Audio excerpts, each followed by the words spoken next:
RDC est une et indivisible. De la population de tout le monde, c'est qu'il faut tout arrêter pour faire face à cette situation. Et que nous ferons de cette terre richement bénie un réel havre de paix, de prospérité et de progrès social.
Soins de qualité.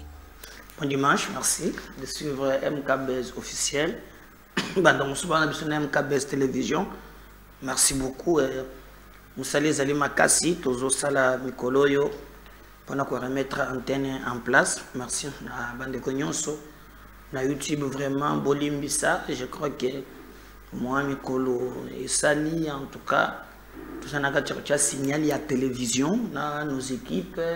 Retoucher ma matériel, l'union soana et je suis vraiment moi temps et belé mais en tout cas et sili boyeba ke yambalo yo to zo sala musala ndenge longo bani yambalo yo to zo sala la bino musala dans des conditions acceptables na bato nyonso. Merci na bande ko bazo comme le biso chaque jour pour nous demander vraiment à to rassurer bino ke nyonso ezungi na nzela. Pour le moment, télévision et zongi lengi. Bande de sur de partout. Bo yeba ko partager lien ya émission na biso. Bo liker, bo commenter et ko sala biso très bien. Yo zolanda biso na Kinshasa. En tout cas, aux na Congo, le cas moyen ya ko reprogrammer ba na TNT na yo. Okomona chaîne MKBS télévision et Zali, bino bande koboza na YouTube, vous partagez vraiment lié à l'émission pour être essayé biso malamu to beta di solo bande konangai parce que ngai na bino za di solo ya vérité to banda di solo na maye mazolika en République démocratique du Congo nini et Zali koleka pour retenir que bakabiliste normalement John Numbi Zali cité na mouvement moko azali ko créer à l'interne, c'est-à-dire Zali koluka baloka ndenge nini bakoki ko toucher de gauche à droite na bakonzo basé na armée pour te bango ba pesa bango nzela basala mboka na biso mabe déjà réaction na ye par rapport à makambo ndenge elekelaki bolandaki ye na mikolo milekaki kolobake na mandat oyo Tshisekedi akosala ata 2 mois. Alors il tenait compte ya makambo mingi bango bandiko planifier sur terrain, mais nous avons appris aussi le contraire que bandeko wana bakomi na confusion makasi pambate bango na bakalkili na bango ata moko et simbi te. D'ailleurs, ils ont même voulu utiliser l'église catholique, parce que si vous regardez bah propos ya église catholique avant et comme ndenge komi lelo et échangeaki. Vous souvenez na maloba oyo tolandaka, je crois c'était monseigneur Cholet qui avait dit na ndenge makambozo ki ndebo soki encourager moko atelemi kaka boye pas subi mundu ki ko renverser régime. Et bandawana, vous avez vu les à côté, comment bato bazali kolobaloba mingi mingi, mais réalisation atamoko ezalité. Alors procès il y a malanga yeko koma ba révélation et yeko bima ebele. D'ailleurs nous vous rappelons que cours d'ordre militaire garnison ya Gombe basi Jackie ba yeko sala qui a une relation jonction moko ezali entre oyo bayebazo kana ko renverser mboka na biso libanda na bayebazali à l'interne. Par exemple basambisi ndeko oyo bandi kokumba parce qu'il y a une délégation oyo longola ki bato na Congo central et na bango te na Kinshasa. Le chauffeur dit que hier abanda ki komona pe mouvement ya batu mususu oyo bazali na gouvernement oyo bazana armée qui venait aussi le fréquenter. Doya lobby soki Félix Tshisekedi azana ye kimia nzambe mutozo batela ye mais batu ebele en tout cas babandaki ko travailler pour te kouana et Salem. Ce qui a fait que même quand John Numbi disait que Tshisekedi a kosala 2 mois te, bato bande ko comprendre te, il avait tout planifié pour na kosala mboka na biso passe. Mais nous disons seulement bakoki ko planifier nyons. Aujourd'hui nous souffrons d'un problème ezoleka à l'est. Je dis même bato bakoki ko déplacer ces débats là, le ramener comme si ça commence aujourd'hui. N'oubliez pas que bato mingi ba travailler pour na dossier wana, pour na likambo wana, bazali en difficulté lelo. Alors nous ce que nous vous demandons, c'est que bato bazala au courant, bato bazala sérieux, bayeba lolenge nini makambo ekoki koleka. Dans les coulisses, nous apprenons que la plupart na bango bazalo ba vérité te bazali kokosa mais bazape na président de la République. Oui. Alors ba information ebimi na procès wana et la kisi que président na biso azali kozala muntu ye moko acha oyo moyibi acha oyo ba problème à côté acha oyo. Alors le danger est comme permanent de telle façon que biso to sala manso pour nous défendre mboka na biso sinon pas ezapa sinamawa. Alors bande comme susu balobi non il fongeli babenga batu nyonso et d'ailleurs esengeli boye baké ministère public bango basengi balobi batike la bango liberté tribunal andima babengisa ba généraux babengisa batu nyonso oyo batangi bango ke babandaki koya pe basekisaka Tshisekedi mais baza pe na cesse babenga batu na bebe ko comparaître. Bon oyebi quand juste ndenge ezalaka parce que nous savons mokolo mususu tango dossier HB ezalaki babeba basengaki babenga Joseph Kabila mais bon monaki bandima kango te na tribunal wane. Alors tozozela ce qui yango pe et kondimama mais en réalité ezana batu baza lokolo na Congo lokolo libanda na lobaka awa na insista na loba baye basala kamandu ki bebelobi la discipline est la mère des armées. Donc soldat ya liboso eloko bayoko lisakeza laka amour ya patrie, défendre le drapeau. C'est ça qu'on veut. Le reste, de gauche à droite, est na sens.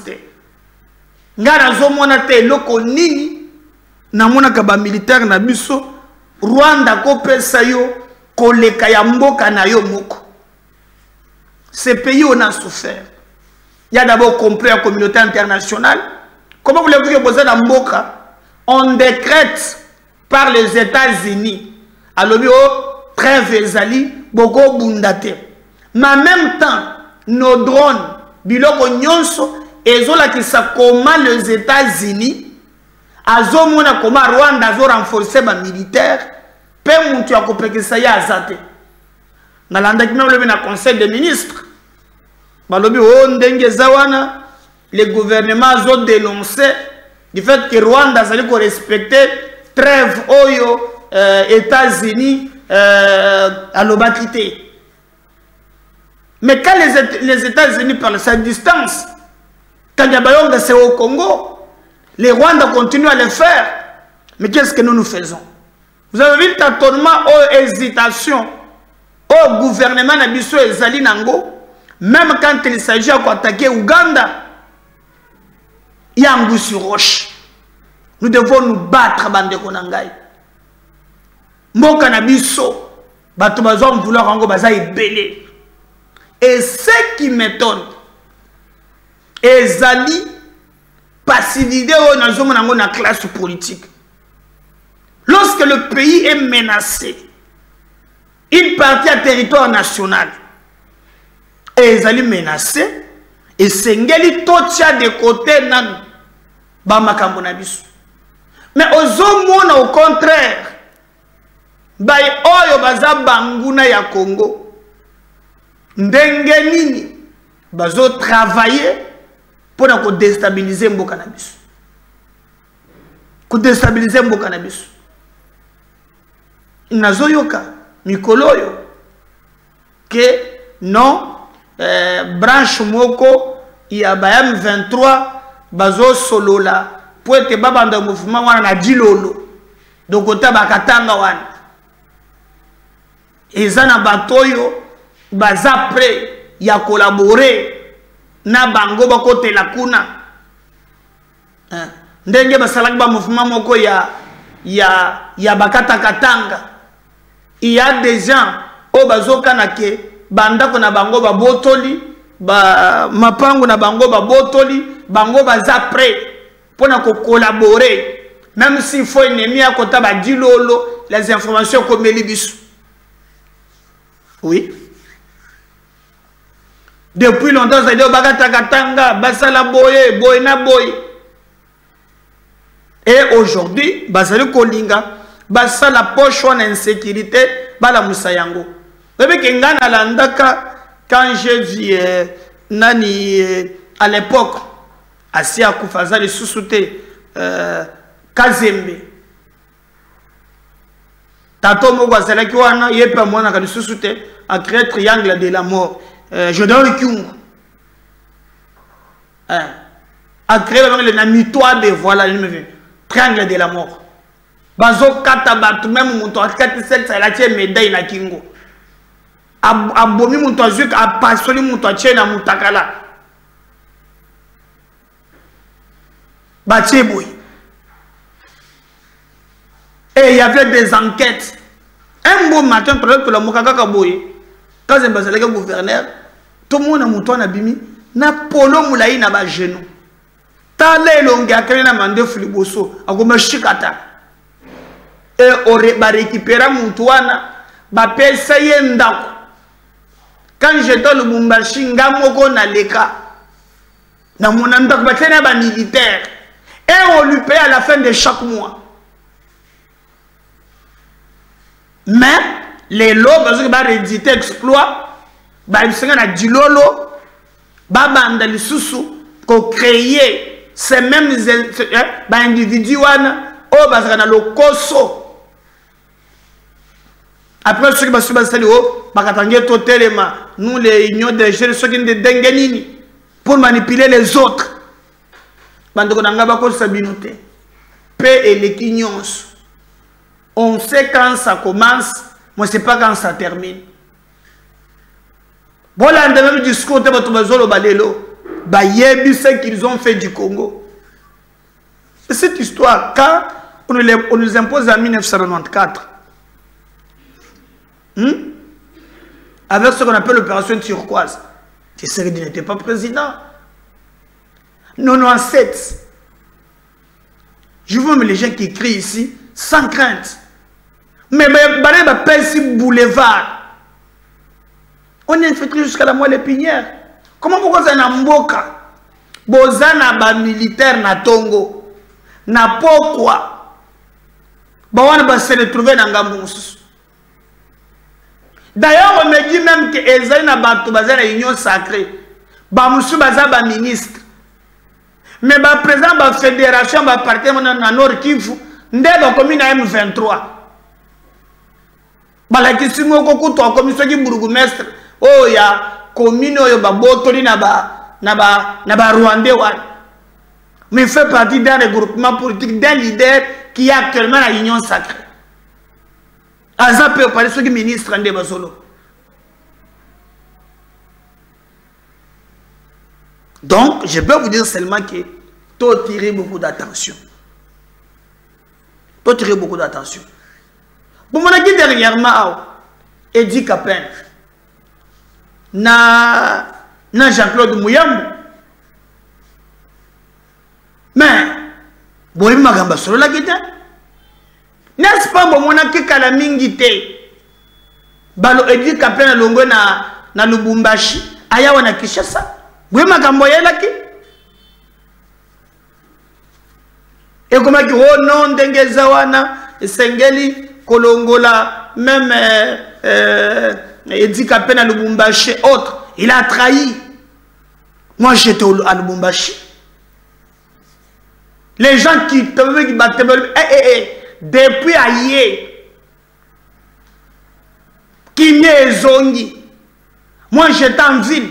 À partir de 21h, comme le Lubumbashi, quand on était couvre-feu, au Sakano Zulubilu Noante. Mais il y a des gens qui cherchent aujourd'hui à tout prix renverser, déstabiliser Mbokanabiso. Déstabiliser Mbokanabiso. Pour être bango, bayana makanisi ya mabeno.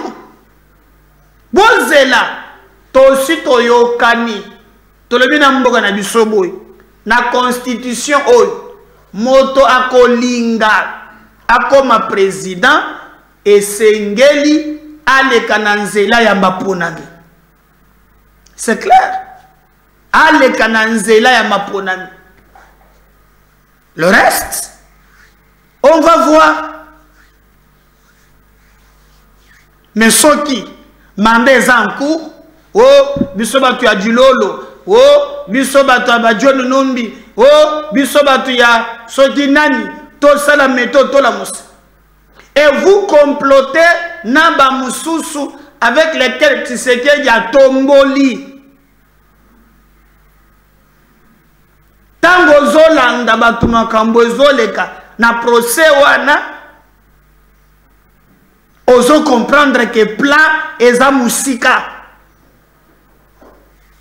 Dieu merci, qui ne les a jamais permis de concrétiser les Kambuna Bango. D'autres crient même que non, de Gezawana, Moussé Laurent Désiré Kabila, Oboinaboui. Mais Nalandine de Komoko, Aza ya Est Kuna.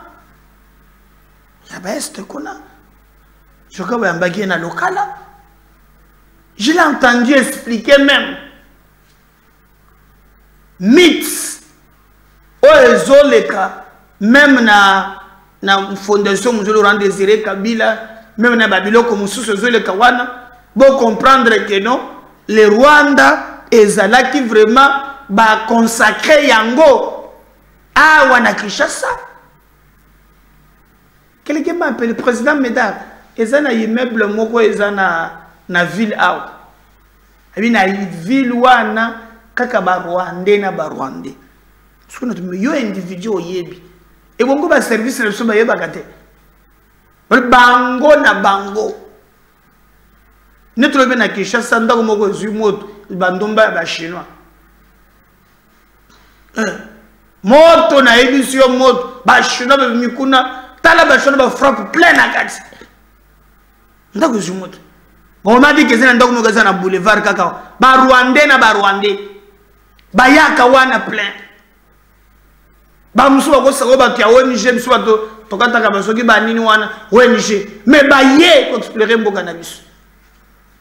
Les informations comme Elingai. Moi j'étais étonné on nous dit que Ndekowana bazo sala makambo moko ya kokamwa makambo ya soni o makambo tomona kabisa wa kenon o nini ya Musée Laurent Désiré Kabila soki ba simbi yango na 5 colonnes 5 colonnes ont expliqué les 5 pays agresseurs mboko pe na ba révélation.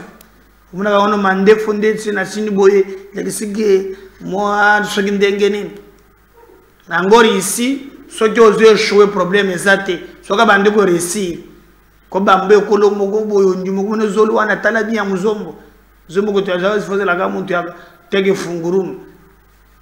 Mboko Mobimba, problème, il est kébélé. Parce que tu es à radio, Bolandandeko Oyo, je ne peux pas aller expliquer pour comprendre qu'il y a infiltration. C'est pas aujourd'hui. Ngana yo, nous avons l'obligation de défendre Mboka Nabiso pour Sototiki, pour défendre les Kabiso Azate. Si je parle le même langage, on suit ça, on va revenir juste après. De la date de Musée Laurent Désiré Kabila, je vais vous dire ce qui est scandalé. Qu'est-ce qui est scandalé? Vous savez, vous avez déjà été, je pense, au Palais de la Nation. Oui, oui, plus d'une fois. Vous avez vu le mausolée de Musée Laurent Désiré Kabila. Oui, je l'ai vu. Il y a 5 bras qui soutiennent ces mausolées. Vous avez déjà demandé qu'est-ce que ça signifie ces 5 bras? Ça signifie quoi les 5 bras? Les pays qui l'ont soutenu pendant la rébellion de l'AFDEL. Quels sont ces pays? Il y a les Rwandais et l'Ouganda dedans.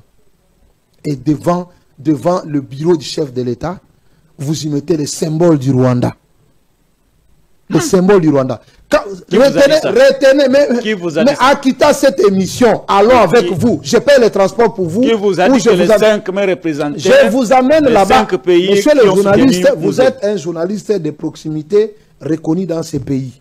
Est-ce que je peux vous demander de faire cet exercice? Non, d'abord, vous dites-moi qui vous a dit que les 5 bras... La fondation Musée Laurent Désiré Kabila, elle est là. Je suis arrivé, j'ai demandé tous les symboles.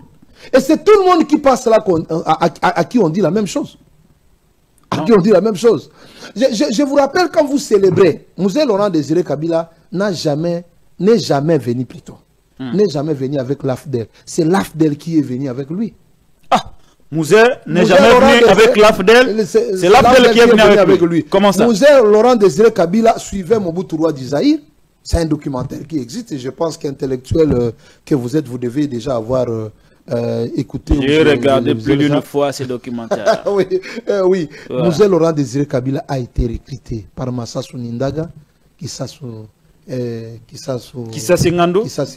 Mon frère, ouais. Je vous dis, il a été recruté par Museveni et Paul Kagame. Pour être porte-parole. Pour être porte-parole, au début, Musée Laurent Désiré. Mais la guerre a commencé à Bukavu, moi je suis. Musée Laurent Désiré Kabila n'était qu'un porte-parole parce qu'il fallait justifier l'entrée de l'armée rwandaise. Je vous dis que déjà, au niveau de Bukavu, on lui avait posé la question, pourquoi vous êtes venu avec ces gens? Pourquoi vous êtes venu avec ces gens? Il a dit, ils vont nous accompagner. On lui demandait déjà de laisser. Parce que le premier recrutement de Massassou Nindaga qui s'est passé à Lemera, les Kadogos sont venus, ils ont dit, laissez-nous accompagner cette guerre. Mais comme c'était une guerre d'occupation des pays étrangers, on a laissé les Rwandais venir avec Musée Laurent Désiré Kabila. C'est par un fait du hasard qu'il s'est retrouvé à Lubumbashi, qu'il s'autoproclamait chef de l'État. Mais le plan n'était pas celui-là. Mais on a crié en lui parce qu'il faisait déjà partie des complices. Mais après, il a demandé aux Rwandais de rentrer chez eux. Et après, la facture de la guerre. Je vous révèle une chose. Je vous révèle une chose. Il n'a jamais trahi le Congo. Demandé ça. La trahison, c'est de faire James Kabarebe le chef de l'État.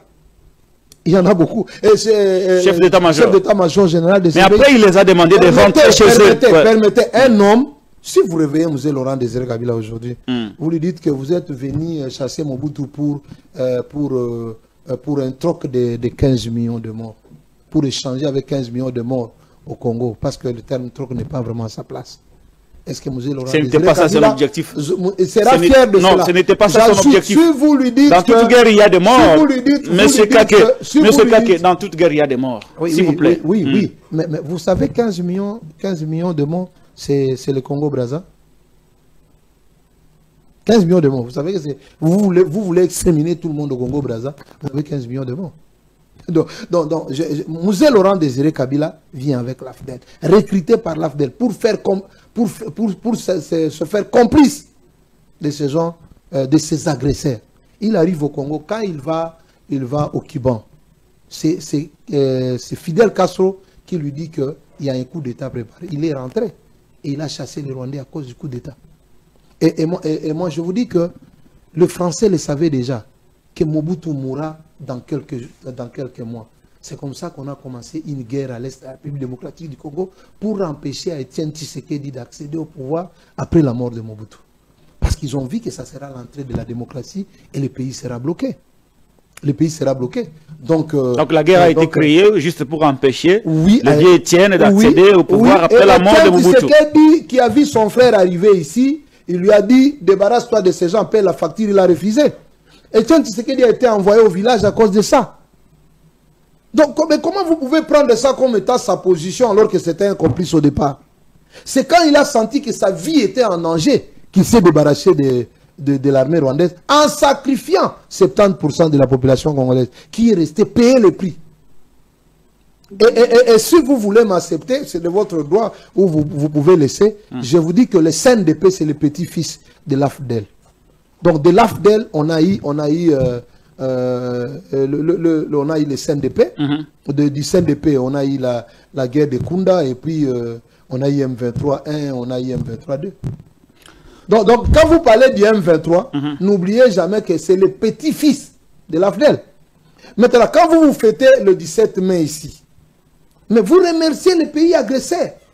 Les pays qui ont amené M. Laurent Désiré Kabila. Parce que vous ne pouvez pas fêter M. Laurent Désiré Kabila n'avait pas une armée. Il n'y avait que l'armée rwandaise, ougandaise et tous ceux qui, les Érythréens et les autres sont venus accompagner l'armée de l'AFDEL. On ne peut pas se permettre quand même, dans ces pays, célébrer une journée du malheur du Congo et on imagine que cette journée-là, en le célébrant, on ne fait rien. Quand vous célébrez ça, vous remerciez les... Bon, je vous dis, si on était sincère, l'armée rwandaise, ils sont venus, ils sont morts aussi dans ces pays. Mais comme vous faites le 17 mai, il faut amener les Rwandais, il faut amener les Rwandais. J'ai une question pour vous. Vous leur dites seulement, merci de nous avoir aidés à libérer le pays. Je crois que dans Bolandi, dans Bolanda, bateau bazolinga bazos komboka, bako sakabato. Je crois Bolandi. Mais je vais vous dire une chose. Et là, Gozoka Moussangaï. Ezali, au même moment que Makambo est zolek, mais la partie présidentielle, ça distrait. La guerre maintenant, c'est autre que je m'y mette. Nana kolongola nani nana kotika la place ya nani. Tozoyo ka vraiment mikolo yo ezali ba muso bazolo ba muso bazo ganga. Tulakisa bino que guerre est à l'est, cohésion est à l'est. Na Katanga ya des traîtres balingi batele mbaye bisamboka bango bazo comprendre te. Awa na Kinshasa bazo tenter bango bazo comprendre te. J'ai vu une délégation. Il y a Bamoussou Babimi Pe. Que non, Bakomi force du progrès. La force du progrès, wana. Bango Bazali d'accord que Augustin Kabouya Tsikal. Force du progrès, Moussous Aboy. Moussous Pandimi. Donc, Toko Kende vraiment na Kinshasa Awa. Ceux qui battent l'ango malamute. Toko man niveau qui battent Bakouchi. Alors que le problème sécuritaire est allé mounen. Parce que TV a radio. Je pense que je pas le même langage na Dondi. Bon, elle maintenant, il y a une force du progrès. On va aller couper ça kabouya magasi. On suit ça. On va revenir juste après. Donc, on nous fait voir que l'élément n'est pas prêt. Donc, si c'est prêt, on commence, on vient juste après.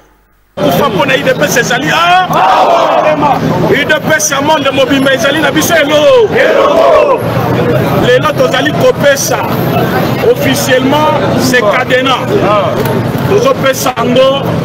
Président Jacob, ils sont parlementaires de l'Union Soyabzandu, coordination Mobimba, nous allons confondre la Cadena. Nous avons président Jacob, les ordres de l'équipe Mingi na Katiaba, les combattants vont se retrouver. Nous faisons la Cadena, nous allons couper le président Jacob. Président Jacob, Daniel Bisso, permanence à une heure. Ordre côté la Katiaba. Biso ba parlementaire de botos en côté na biso les lois qui te lobby va combattre va gérer va marcher sur la ville de Kinshasa ba parlementaire de va se retrouver force du progrès va par là-bas ligue des jeunes va par là attention la ligue des jeunes le vrai et non ligue de papa alors jeunesse nyonso ba combattant nyonso ba parlementaire nyonso et promet d'accord à Nabi Kadena Yangoyo président Chekoso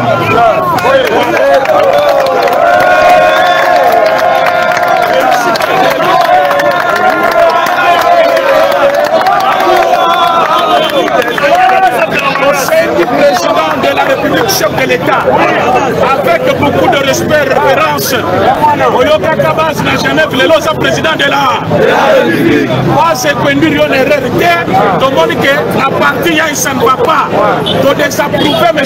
Augustin Kabouya. Nous avons aussi acte, il y a des approbations à vie. Au Bandalelo, nous devons reconnaître les ressources Kabouya. Président de la République, soit de la Bissot. Merci. Je crois que nous pouvons la souka. En tout cas, Azana passe là c'est un bon même moment parce que Oyo Kadena Oyo ezali kolakisa développement ya IDPS il faut que liboso na kombo ya ba parlementaire de na kombo ya ba force du projet na kombo ya ba cellulaire na kombo ya ba sectionnaire na kombo ya ba fédération na kombo ya ba nationaux na biso. Je crois que tozwi Kadena Oyo kotokanga permanence wana pour que Kabouya kota lisusu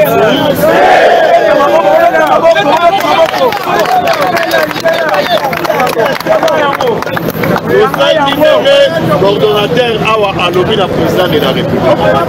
Président de la République, Yokata. Président de la République, Bazo Yone, Mayota Bazo Yone Salaketo. Bazo Yone et Sengi Jesus. Kabouya Saladi. Soki Otiki Kabouya. A gérer Banani.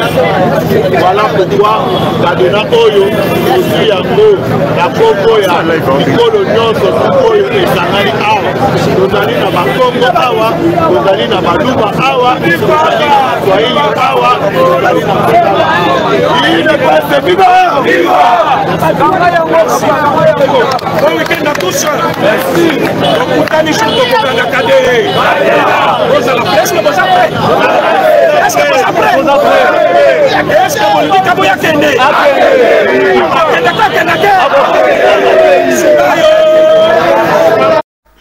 voilà, on a fait l'inverse.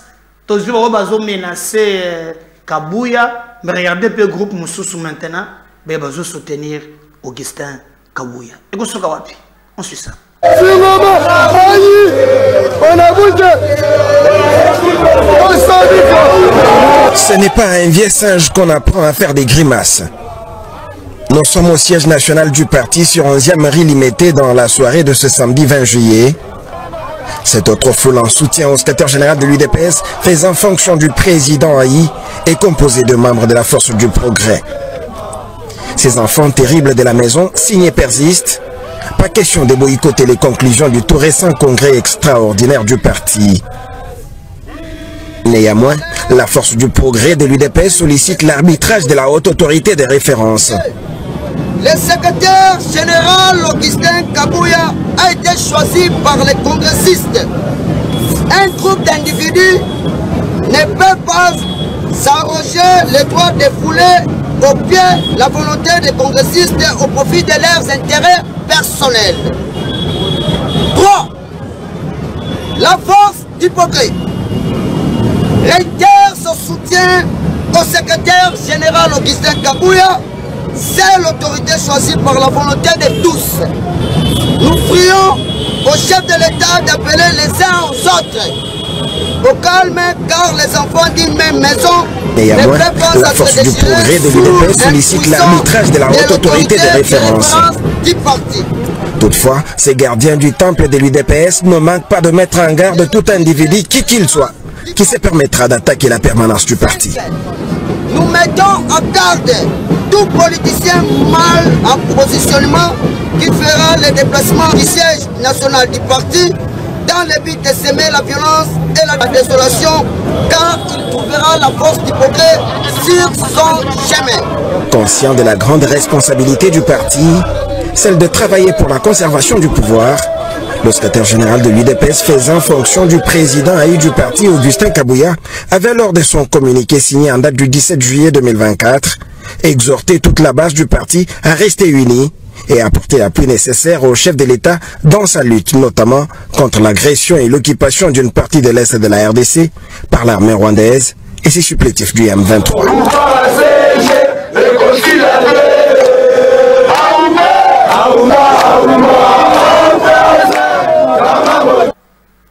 Voilà, n'oubliez pas qu'Augustin Kabouya alobaki qui est le plus père des députés bazotia monoko, baza député na signature naie.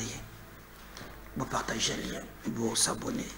N'oubliez pas de programmer ce TNT pour nous suivre. À tout à l'heure, merci. Bye.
Au fond.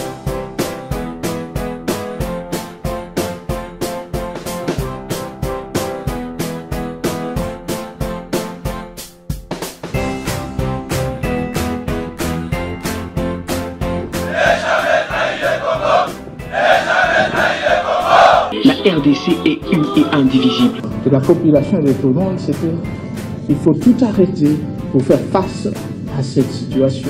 Et que nous ferons de cette terre richement bénie un réel havre de paix, de prospérité et de progrès social.